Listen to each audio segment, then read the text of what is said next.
Terceira Margem do Rio em Revista. Nada de novo debaixo do sol.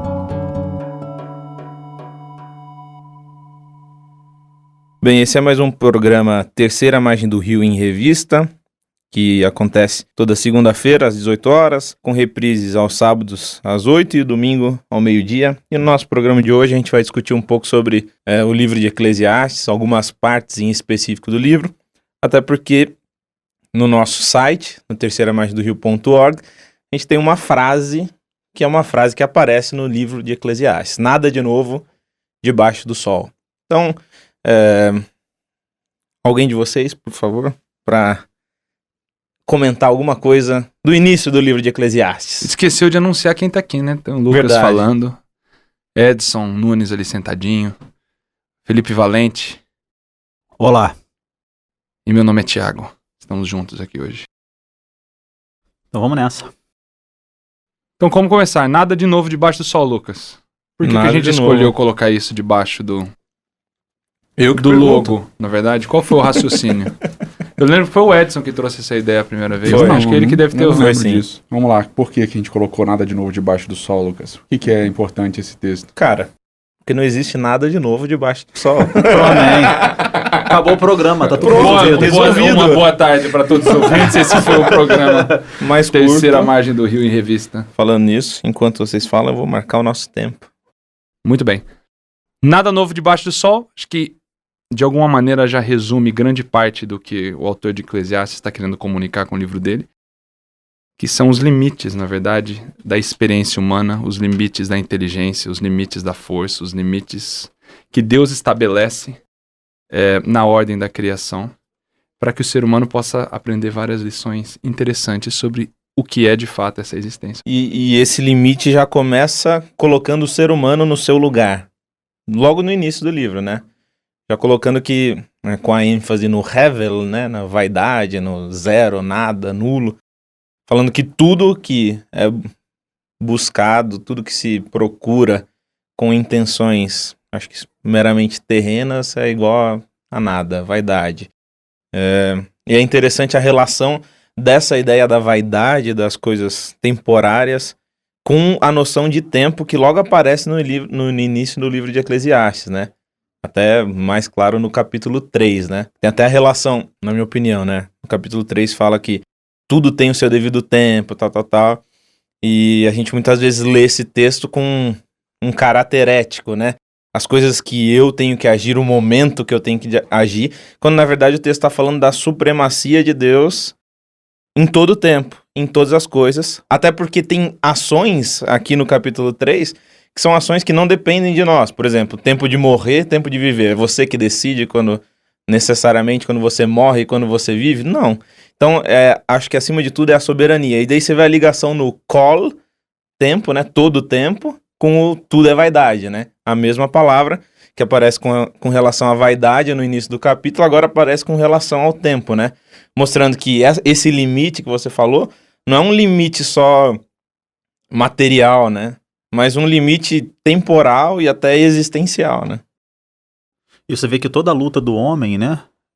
Toda a luta do homem, quando ele toma como ponto de partida a sua própria racionalidade ou uma lógica que ele constrói, que ele constitui aqui nas suas relações, ela vai passar sempre pelo controle, né? Porque como você mesmo disse, essa ideia do tempo visto de maneira moral, né? Com aquele tempo em que eu posso fazer as coisas num determinado momento e escolher o contrário desta mesma em outro momento, em outro tempo, passa muito pela ideia do homem controlar o tempo, né? O tempo inteiro. E isso por si só é antagônico ao reino de Deus, né? Antagônico à lógica do reino de Deus, que é justamente a soberania dele, tendo controle sobre todas as coisas, inclusive sobre o tempo, como o caso da morte e da vida que você mesmo cita, né? E é legal do capítulo, né, que no fim do capítulo 2, né, especificamente no versículo 26, vou ler aqui, eu tô aberto. Porque Deus dá sabedoria, conhecimento e prazer ao homem que lhe agrada, mas ao pecador dá trabalho para que ele ajunte e amontoe a fim de dar àquele que agrada a Deus. Também isto é vaidade e correr atrás do vento. Parece que a sabedoria, diferente da sabedoria que você procura num fim em você mesmo, ou você como fruto da sabedoria, ela é vaidade, mas a sabedoria que provém de Deus é uma sabedoria completamente diferente, até porque é Ele que dá, né? Ele é a fonte da sabedoria. Tem até não sei se é interessante ou não, mas tem a relação que até o professor Ducan usa, né? Do verbo Natan, quando aparece pela primeira vez em Gênesis, o que é dar, né? O que é dado pela primeira vez são os lumiares. E eles estão completamente relacionados à noção de tempo.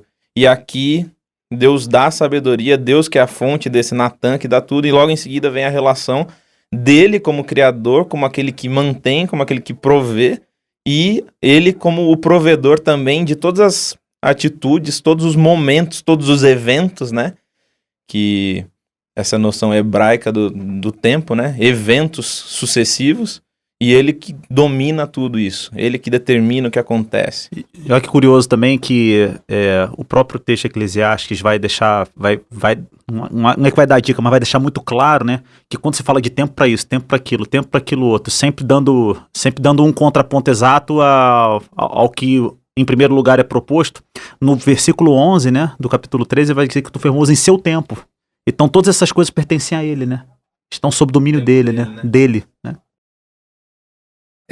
A gente deveria, agora que eu tô pensando, só de falar de tempo, um programa podia ser dedicado só para falar sobre essa questão do que significa tempo, história e Deus, na verdade, nessa jogada toda, né? Que nesse contexto cristão que a gente vive hoje em dia, tudo aquilo que Deus faz é fora do tempo pro ser humano, é eterno, na verdade. Como se ele fosse atemporal, né? Como se fosse atemporal. Que é uma ideia muito helênica de tempo, né? E as pessoas não sabem o quanto isso afeta as suas próprias construções teológicas. Quando você vai tirando esse único princípio, Eclesiastes tem essa ênfase no tempo, na verdade. E isso é curioso de Eclesiastes, que normalmente o pensamento grego associa tempo com morte, e a Bíblia associa tempo com vida, né?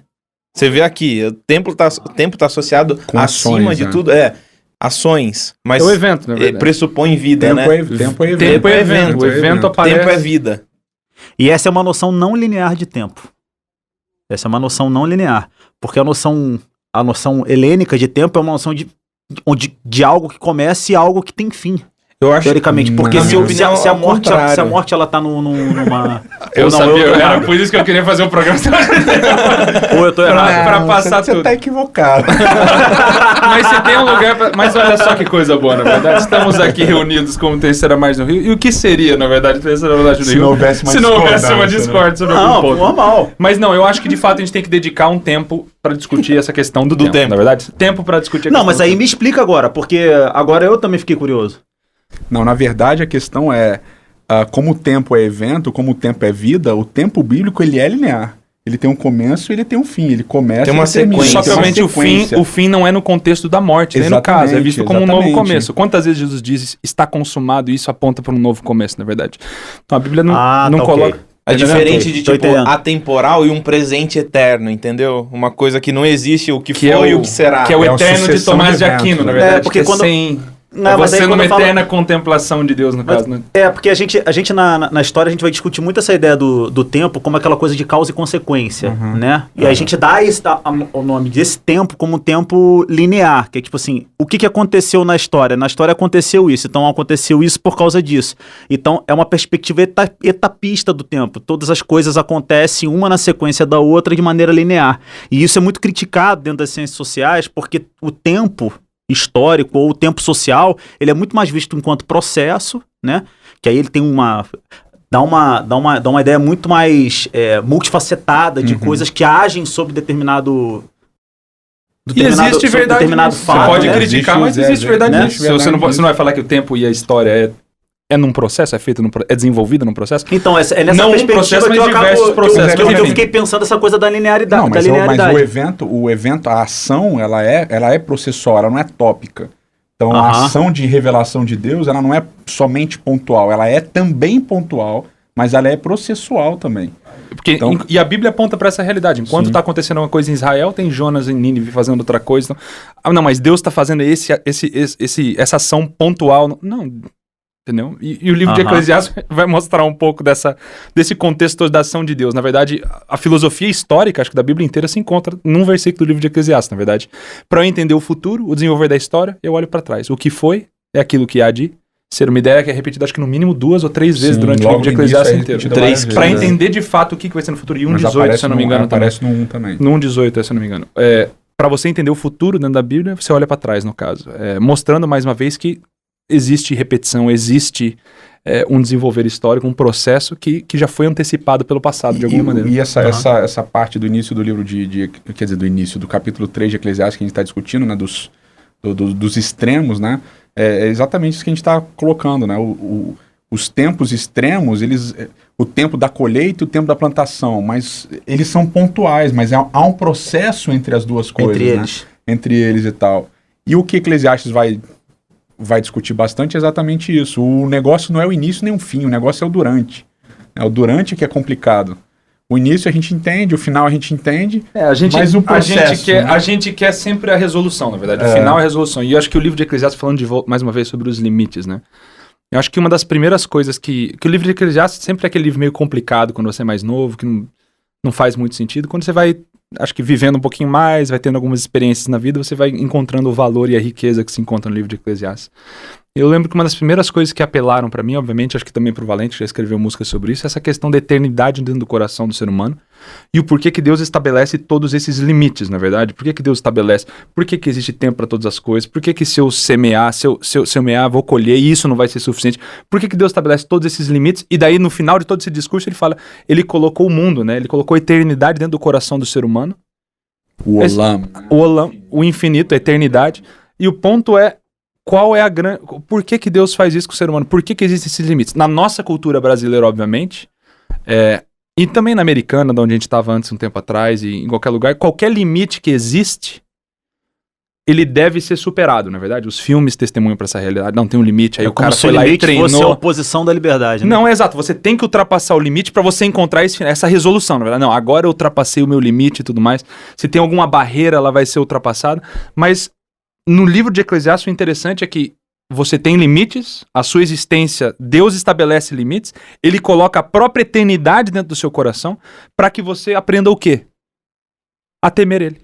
Basicamente isso. Então, normalmente a gente pensa, não, mas eu não tenho capacidade suficiente para terminar o mestrado, eu não tenho capacidade suficiente para aprender uma nova língua, eu não tenho capacidade suficiente para correr uma maratona.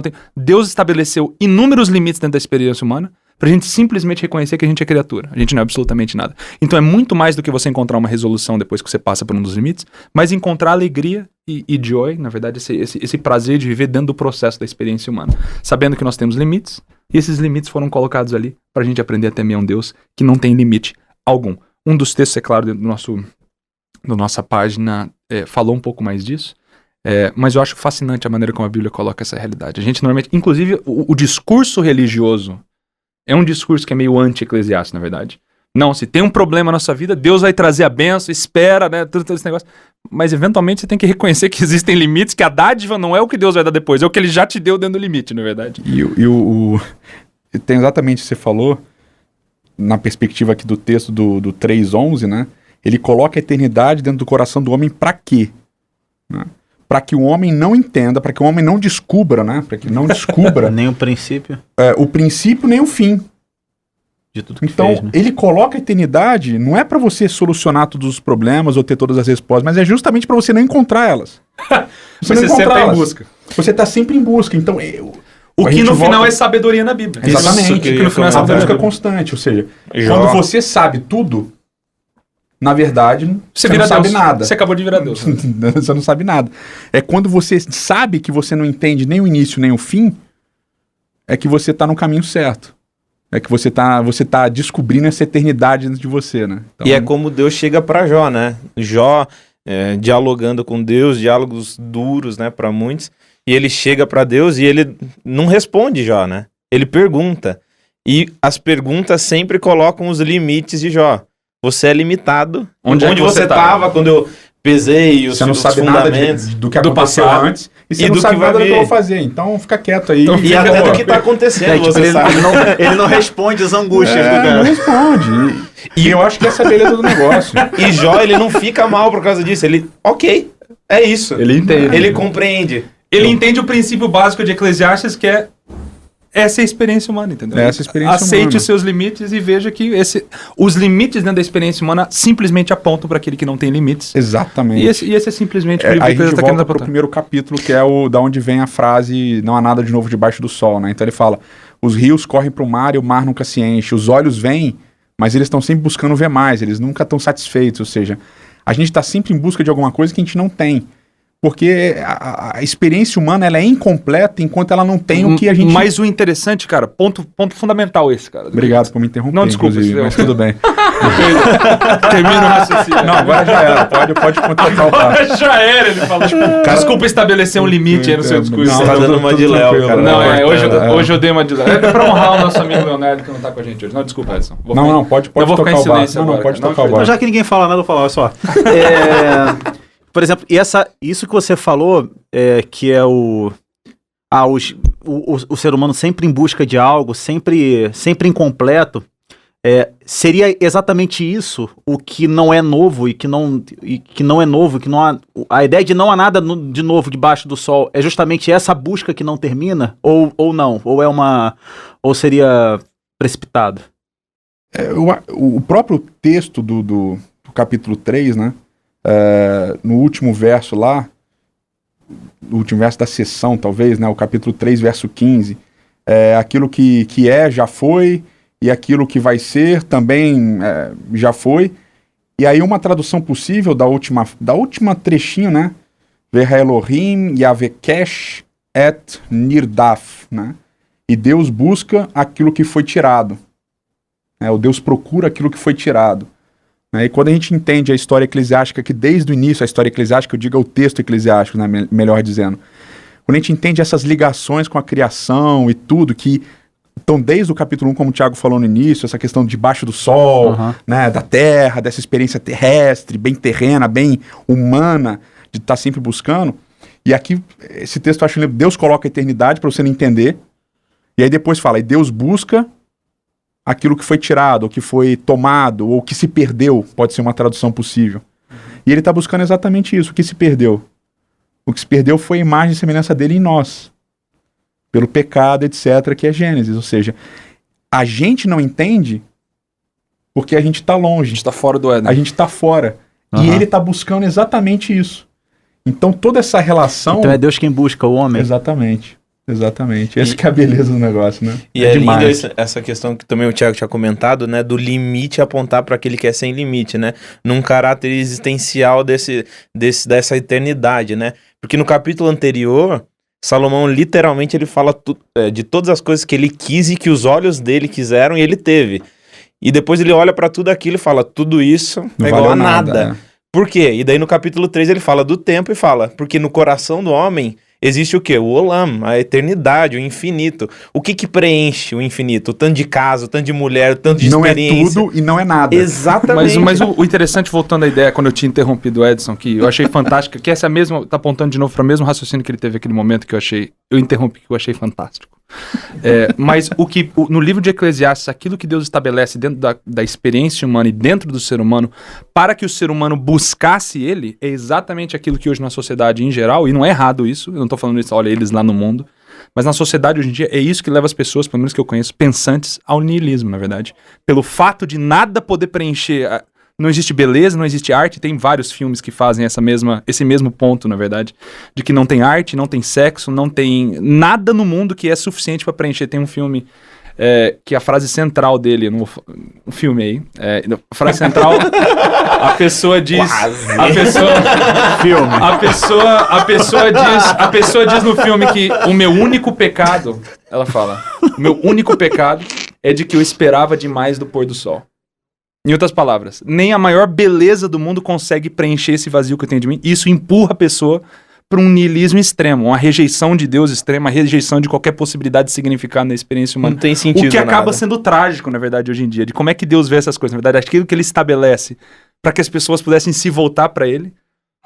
Para muitos, no final... Tocou a campainha alguém? Desculpa, fui eu, mas continua. Eu achei que acabou o tempo. Seria legal a gente pôr uma campainha para quando tiver acabando o tempo. Desculpa, vou botar pra vibrar aqui. Mas enfim, aquilo que Deus estabelece dentro do ser humano para que o ser humano pudesse se voltar a ele, na verdade, ao reconhecer que nada nesse mundo vai satisfazer esse olamo que existe dentro do ser humano, dentro da cultura hoje em dia aponta e leva as pessoas para um niilismo extremo, para uma falta de significado extremo, o que é a tragédia, às vezes, da experiência humana. Né? Por isso que faz sentido. E faz isso que eu ia falar. Eu ia falar que faz sentido. E pior é que faz sentido, né? Esses tempos atrás, eu até falei na sala de aula que a melhor alternativa, talvez, para o cristianismo, que pra gente, obviamente, faz sentido, a Bíblia e a revelação, é o niilismo de fato. De fato, quando você olha para sua experiência humana, para toda essa realidade que nada é suficiente, de fato, a vida não tem significado, a não ser que você se volte para a palavra e veja que, de fato, isso foi estabelecido com o propósito de a gente se voltar para um Deus que a gente não consegue ver, nunca ouve falar audivelmente aos nossos ouvidos, na verdade. Sem E a limites. gente luta com essa realidade debaixo do sol quente da criação, em busca do retorno do Éden, que é uma ideia fantástica que o texto está apresentando pra gente. É a angústia da existência, né? Essa angústia do existir, ela de alguma maneira acaba te empurrando para um outro lado, né? O Kierkegaard chama o desespero humano, né? O desespero humano exatamente. é esse, que é o finito em contato com o infinito. Isso gera o desespero eterno. Não tem fim esse desespero, que o finito em contato... E é engraçado... Desculpa. Não, pode falar. Não, continua. Pode você falar. Tava... Eu entendi o recado. Eu só vou abrir um parênteses. É que enquanto Kierkegaard está falando isso no contexto de Deus, você tem Sartre e vários outros depois falando exatamente no contexto do niilismo depois. Mas volta a ideia. Não, mas o Reicho, ele trabalha bem essas... Eu acho, né, na minha opinião, ele trabalha bem esses dois, talvez uma terceira faceta que seja a busca pela resposta técnica, né, a explicação de todos os fenômenos e tal. Mas eu acho que ele trabalha bem essas três questões, a religião, o niilismo e essa busca pela resposta técnica, né, no livro Man is Not Alone, o homem não está sozinho. Assim, diante da pergunta, você tem a possibilidade das respostas, né, que é a explicação técnica do fenômeno, que não engloba o fenômeno, que não resolve o fenômeno, que é insuficiente. Não tem como reduzir o fenômeno. Mas você pode se satisfazer com ela. É ignorar, né, talvez de um certo sentido o niilismo se encaixe nessa visão dele, é ignorar, tipo, realmente interessante e tal, mas não tem como eu responder, então beleza tal. E a terceira que é buscar essa realidade além, né, que o Reichel vai concluir no livro dele que é Deus, né, e tal. Então, E que não é resposta em si pra pergunta, não é resposta né? para a pergunta, mas é o caminho dela, né? Exatamente. Então, é isso aí. E aí, Lucas, e agora? E o tempo? Tô bolado aqui. Bolado Pensando, com cara, quem? esse tema de Eclesiastes, cara... É pesado. O livro de Eclesiastes tem sido importante. Esses últimos tempos eu tenho lido bastante. Obviamente, se a gente continuar falando de Eclesiastes aqui, a gente vai entrar em perigo, na verdade. Que já Eclesiastes começa a falar sobre a loucura do dinheiro, a loucura da religião, a loucura do poder e tudo mais. Então tem várias coisas que a gente podia discutir aqui dentro. Mas eu não sei quanto tempo falta, Lucas. Olha, faltam aproximadamente 4 minutos. 4 minutos, Tem muito tempo bem. pra gente falar Então, ainda. pensamentos a mais sobre a questão de Eclesiastes. Lucas, eu não sei, você que preparou o roteiro. O que mais você tinha em mente, Lucas? Eu gosto de falar do fim de Não, Eclesiastes? não do fim, mas eu gosto de falar da parte do nada de novo debaixo do sol. Acho que a gente explorou pouco sim, aqui. Sim, Tem a ver com a criação, etc e tal. Mas eu curto pensar do ponto de vista da minha relação comigo mesmo, né? A gente tem a tendência de de sempre achar que a gente é especial em diversos sentidos, né? Naturalmente. Naturalmente. E tudo que acontece com a gente é, de uma certa maneira, ganha um status de alguma coisa diferente e tal. Então, quando talvez trabalhar coisas mais trágicas ou coisas mais alegres, né? Quando dá certo comigo é sempre maravilhoso, é melhor do que não deu certo. Eu lutei por aquilo, tal pessoa não lutou tanto. Ou quando morre alguém da minha família, é sempre uma morte mais trágica do que quando morreu alguém da família do vizinho e tal. O que eu fiz é inovador. E esse não há nada de novo debaixo do sol. Eu tô trazendo, nossa. Tô sendo isso acontece na sala de aula. Né? Eu sou um gênio. Eu lembro que aconteceu comigo, né? Eu tava, vou entrar no mestrado e tal. O que eu vou fazer? Assistindo aula, lendo as coisas. Falei, cara, vou escrever sobre Cântico dos Cânticos. Não tem nada escrito, ninguém escreveu sobre Cântico dos Cânticos. Vai ser inovador. Aí cheguei pra minha orientadora na época e tal, falou, vou escrever de Cântico dos Cânticos. Ela, não, muito bom, vamos lá e tal. Aí, cara, eu comecei a estudar de verdade. Aí, quando eu comecei a estudar de verdade, eu percebi que, tipo, do Antigo Testamento, da Bíblia Hebraica, Cântico dos Cânticos é talvez o livro que mais tenha coisa escrita sobre. Ou seja, eu era um completo imbecil e não sabia que eu era imbecil. Então a ignorância, como diz o Leandro Carnal, a ignorância é uma glória, né? Sim, é uma benção. A ignorância é maravilhosa. Eu diria outros caras, a gente pode citar músicos aqui que não são cristãos adventistas. Não tem problema. Eu citei filme, falta música, e daqui a pouco a gente só não fala de quem é. Eu não vou falar de quem é. Filósofos, filmes, agora tá faltando. Você não fala de quem é, porque pode ouvir. Então, diz assim, que pena não ser burro, que assim não sofria tanto, né? Então, cara, essa frase não há nada de novo debaixo do sol, ela de uma certa maneira, ela me ajuda e talvez a gente tenha pensado um pouco nisso quando a gente refletiu sobre a terceira margem do rio no início. É exatamente isso, coloca um pouco a gente no nosso lugar. Tipo, a gente não é novo. O que a gente vive, o que a gente experimenta, eu, Edson, não é diferente do que o Thiago experimenta, do que o Léo experimenta, do que o Lucas, o Felipe, do que quem tá ouvindo a gente, do que os nossos pais experimentaram. Mas é outro contexto, é uma não sei o que lá, tal. Mas, cara, não é. A experiência humana não é diferente. A tragicidade das coisas. A trajetória talvez seja única, mas a maneira como ela é percebida... Mas a gente é ganancioso. Mas mesmo na percepção, às vezes, cara, a gente sofre igual, a gente sente raiva igual, a gente Sim, orgulhoso igual. Isso que eu tô falando. E o ponto do livro que liga, na verdade, para essa insignificância do ser humano é o próprio Revel no livro, na verdade, que liga a Abel no livro, no Gênesis 4. Que é insignificante, né? Que a sua existência é insignificante. E a Bíblia, assim, a não ser que você não queira ver isso na Bíblia, obviamente, mas as primeiras páginas da Bíblia já apontam. O ser humano é feito de pó. Okay? Na mentalidade hebraica, pó é absolutamente nada, cara. Se você eu soprar no pó, não acontece nada. Você é insignificante já de cara. Obviamente o texto elabora um pouco mais e Deus pega essa insignificância e cria na sua própria imagem, que é perdida logo em seguida em Gênesis 10. Então a gente agora está nessa luta entre essa insignificância e significância, e o livro de Eclesiastes é só mais um farol no meio do mar aí, sim, lembrando a gente de que a gente é vapor. Só tentando concluir o que eu estava falando, né? Porque às vezes eu sou interrompido aqui. Pô, mas estava tão bonito. Eu queria que o Lucas intervenha quando eu for interrompido para que eu consiga terminar. Eu estou sendo o mediador, né? Por favor, Lucas.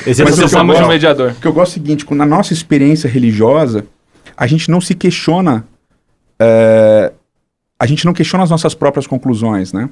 A gente tem a tendência de sempre achar que a gente tem as conclusões, que a gente chegou às conclusões. Então, a maneira como eu vejo Deus é a maneira como eu enxergo a graça é a maneira. A minha experiência é a correta. A minha experiência é a correta e é a única. E aí de quem, na verdade? E fala assim, não há nada de novo debaixo do sol, então, não há nada de novo debaixo do sol, então, cara... Fica tranquilo. Dá uma calma. Take it easy. Pensa melhor, você não é o cara. Então você tá falando que a gente é coadjuvante, no caso, a gente não é protagonista. Sim, a gente tem essa, a gente é coadjuvante, não é protagonista. Ou melhor, nós somos coadjuvantes protagonistas, né? Que é bom, mas isso é outro assunto, não dá tempo hoje.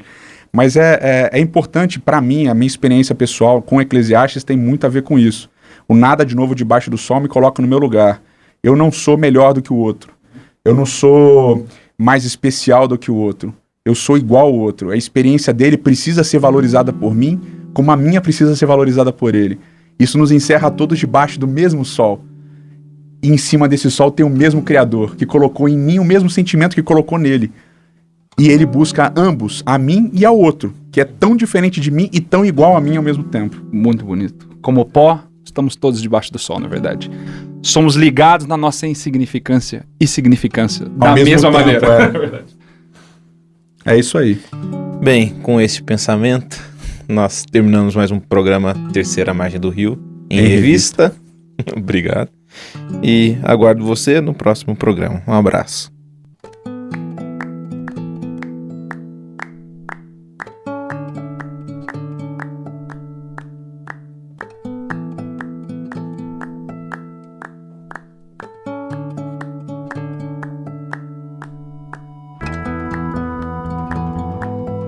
Terceira Margem do Rio em revista.